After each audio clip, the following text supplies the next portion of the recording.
प्रभु विश्वकर्मा का इलोलगढ़ में पधारना। ऋषि बोले, हे परम ज्ञानी सूत जी, आपने वासुदेव के जन्म की जो आश्चर्यजनक कथा हमें सुनाई, उसे सुनकर हम कृतार्थ हुए। अब आप कृपा करके प्रभु विश्वकर्मा जी के 5 पुत्रों की उत्पत्ति की कथा सुनाइए। ये भी बताइए कि उन्होंने इस पृथ्वी पर मनुष्य के विभिन्न कार्यों को संपन्न करने के लिए अपने पुत्रों की नियुक्ति किस प्रकार की। इसका वृतांत सुनाकर हमारी जिज्ञासा को शांत करी। सूत जी बोले, हे ऋषियों, भगवान विश्वकर्मा की सभी लीलाएं विचित्र, मनोमुग्धकारी तथा सुख समृद्धि को देने वाली हैं। भाग्यवान व्यक्ति ही इन लीलाओं का पठन एवं श्रवण कर पाते हैं। इन अलौकिक कार्यों का वर्णन पढ़ और सुनकर बहुत से श्रद्धालु भक्त इस भवसागर से पार हो गए हैं। एक बार की बात है, परमात्मा विश्वकर्मा वासुदेव के साथ बद्रिकाश्रम में विराजमान थे। प्रभु समय समय पर योग, समाधि तथा अन्य प्रकार की तपस्याएं भी सर्वसाधारण को अनुकरण करने की प्रेरणा देने के लिए करते हैं। ऐसे ही एक अवसर पर इलाचल की धर्म पत्नी इला देवी ने वहां जाकर प्रभु को समाधि में लीन देखा। उनके समाधिस्थ रूप को देखकर इला देवी को तृप्ति नहीं हुई और वे एकटक उनकी ओर देखती रहीं। इसके पश्चात अनेक प्रकार से प्रभु का पूजन करने के पश्चात वे उनकी स्तुति गाने लगी। इला देवी की श्रद्धा भक्ति से प्रसन्न हो परम प्रभु ने शनैः शनैः अपनी योग समाधि का परित्याग कर नेत्र खोले। उन्होंने अमृतमय दृष्टि से इला देवी की ओर देखा। इससे उन्हें आनंद से रोमांच आया। वे पुनः प्रभु की स्तुति करने लगी। हे परम पिता परमात्मन, तुम समस्त जड़ चेतनमय ब्रह्मांड के एकमात्र अधिपति हो। तुम इस सृष्टि के सृष्टा, रक्षक एवं प्रलय करता हो। जिस पर आपका अनुग्रह हो जाता है उस प्राणी का सहज ही कल्याण हो जाता है। सारा संसार भी उसका शत्रु होकर उसका कुछ बिगाड़ नहीं सकता। बड़े बड़े ऋषि मुनि, सिद्ध देवता आदि आपका निरंतर यशोगान करते हैं, फिर भी उनकी तृप्ति नहीं होती। जो काम वर्षों तक कठोर तपस्या करने वाले परम योगियों के लिए भी दुर्लभ है, वे आपकी कृपा से आपके शरणागत भक्त अनायास ही कर लेते हैं। ये सब आपकी कृपा का ही प्रसाद है।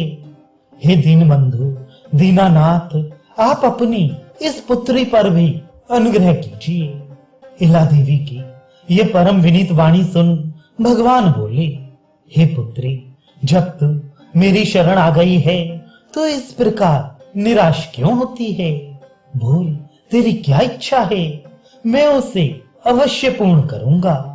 प्रभु के यह आश्वासन भरे वचन सुनकर नेत्रों में आनंद के आंसू भरकर इला देवी बोली, हे परम पिता, मैं आपसे क्या मांगू?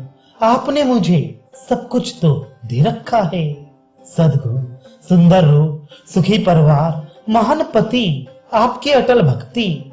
मैं तो केवल आपका अनुग्रह चाहती हूँ, वह भी आज मुझे प्राप्त हो गया। यदि आप फिर भी मुझे कुछ देना चाहते हैं तो प्रभु कृपा करके आप इलाचल पर पधार कर मेरे निवास स्थान को पवित्र करें तथा मुझे आपके निरंतर दर्शन एवं सेवा करने का अवसर प्रदान करें। उस स्थान को अपना स्थायी निवास स्थान बना लें। प्रभु विश्वकर्मा ने तथा स्तु कहकर परम भक्त इला देवी का प्रस्ताव स्वीकार कर लिया। जब इला देवी आनंद विभोर होकर भगवान को प्रणाम कर वहां से विदा हो गईं, तो महाप्रभु ने वासुदेव को संबोधित करते हुए कहा, हे वासुदेव, हम इला को वचन दे चुके हैं कि उसकी इच्छा पूरी करने के लिए हम इलोलगढ़ पर निवास करेंगे। अब तुम्हें वहां हमारे निवास की व्यवस्था करनी है। अतः तुम यहां से तत्काल प्रस्थान करके इलोलगढ़ के पूर्व में आधा गण चढ़कर दाहिने हाथ की ओर एक कोस तक जाना। वहां तुम्हें एक गुफा मिलेगी जो चारों ओर से उत्तम फल फूलों से भरी उपत्यका से घिरी होगी। इसी गुफा में इलाचल और उसकी पत्नी इला रहते हैं। वे तुम्हें तुम्हारे कार्य में सब प्रकार की सहायता प्रदान करेंगे। गुफा से आगे चलकर तुम्हें एक गुप्त मार्ग मिलेगा। उसमें से होकर जब तुम ऊपर पहुंचोगे तो वहां एक एकांत मनोरम स्थल मिलेगा। उसी स्थान पर तुम्हें हमारे रहने की व्यवस्था करनी है।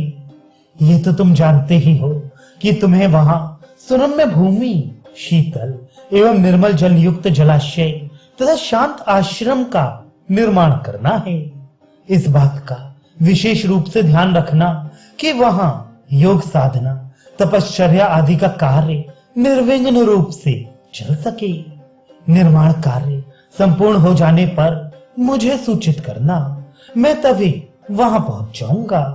यदि तुम्हारे कार्य में कोई अप्रत्याशित बाधा आ जाए तो मुझे स्मरण करना, मैं तत्काल उसका निराकरण कर दूंगा।